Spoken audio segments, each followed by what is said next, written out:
A subscriber recently pointed out that having browner skin has no bearing on how much European ancestry one has. I agree with her, and I did let her know that I would discuss that issue in today's video. My mother is much browner than her half-sister, but their DNA results show my mother actually has more European ancestry than her sister. My mother grew up believing her sister must have had more white ancestry. Like I mentioned before, these beliefs are highly instigated by colorism. My father, who took an ancestry DNA test several years ago, is also lighter than my mother. My mother also believed he would have more European ancestry than she would, but their results show that's not the case.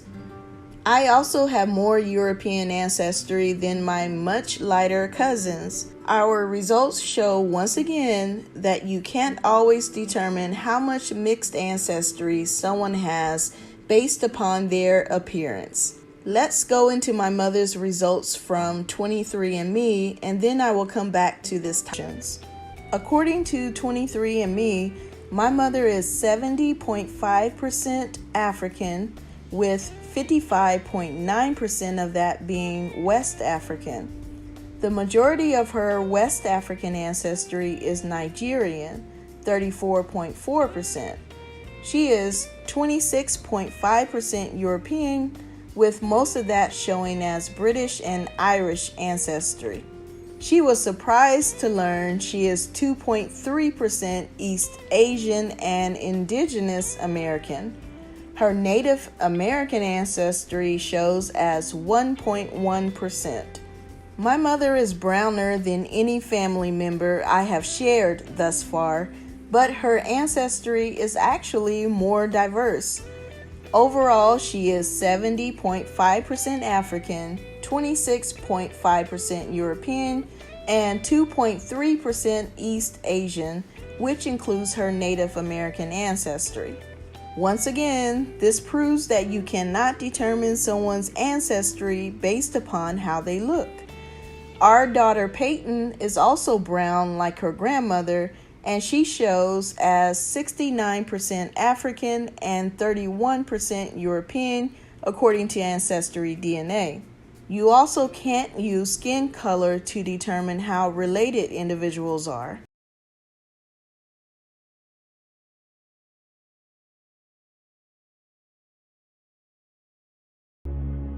Hello everyone, it's Jabari here. As some of you may know from one of my first videos, I took a DNA test kit a few years ago and found out my heritage with some very surprising results. Recently, Ancestry DNA has readjusted their results based on new data, and I'm going to share them with you guys. However, before I do, I think it's important to cover the identity crisis faced by most black people living in the United States, as centuries of history, culture, and heritage were forcibly taken away as a result of the transatlantic slave trade. It's no secret that black people are descended from Africans, and thus are considered to fall into an ethnic group which we refer to as African American. This ethnic group is something taken very seriously by most people. Even those of mixed race are typically considered black if their skin is even moderately dark in comparison to a white person. People who fall into this category will never be considered white by their peers.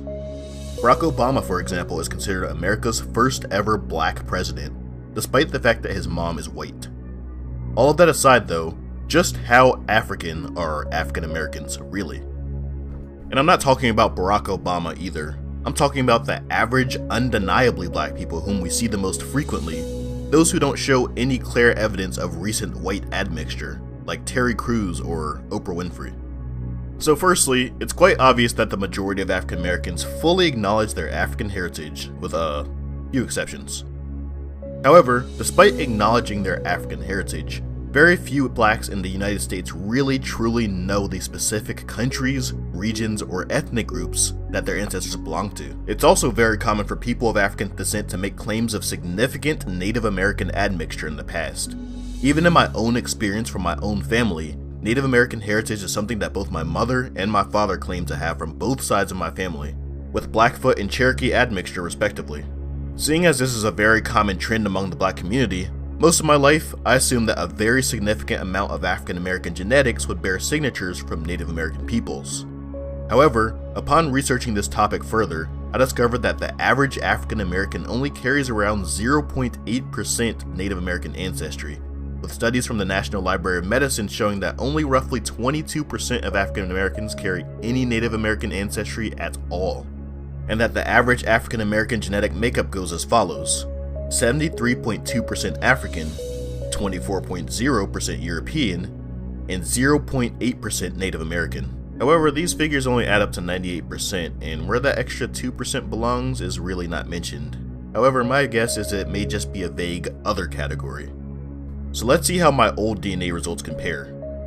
They reveal that I'm 90% African, and of that 90%, plus or minus 23% was from Mali, 21% was from the Cameroon-Congo region, 16% was from Nigeria, 10% from the Benin and Togo region, 10% from the Ivory Coast Ghana region, 8% from Senegal, and less than 1% was from South Central hunter-gatherers.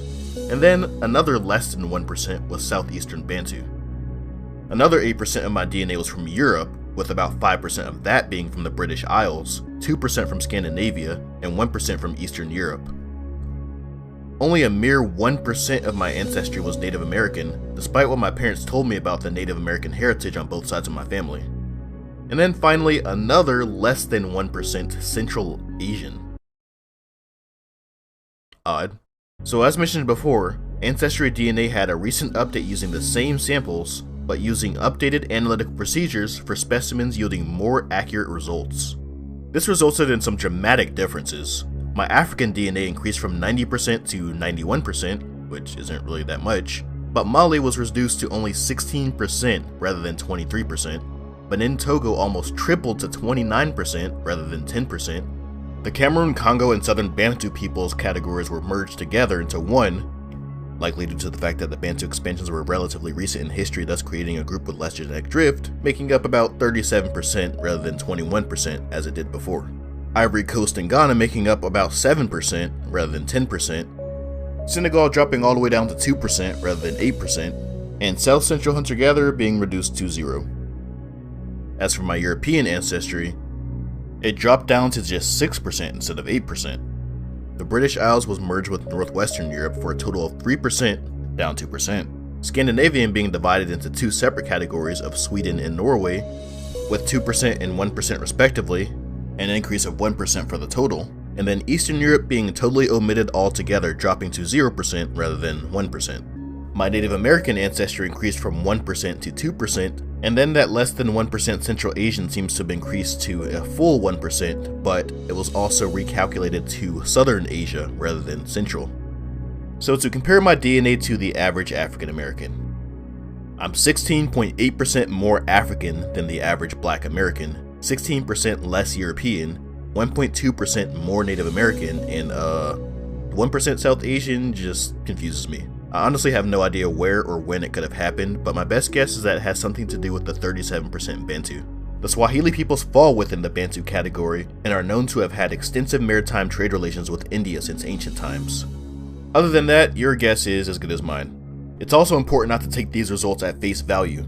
We're all human beings with remarkably similar DNA to one another, so genetic markers are more of guidelines rather than absolutes. We are so similar, in fact, that we may very well have more similar genes to someone of a completely different race than to someone of our own. This is evident in a study conducted by Drs. James Watson, Craig Venter, and Kim Seong-jin, where both of the white doctors were more genetically related to the Asian doctor than each other.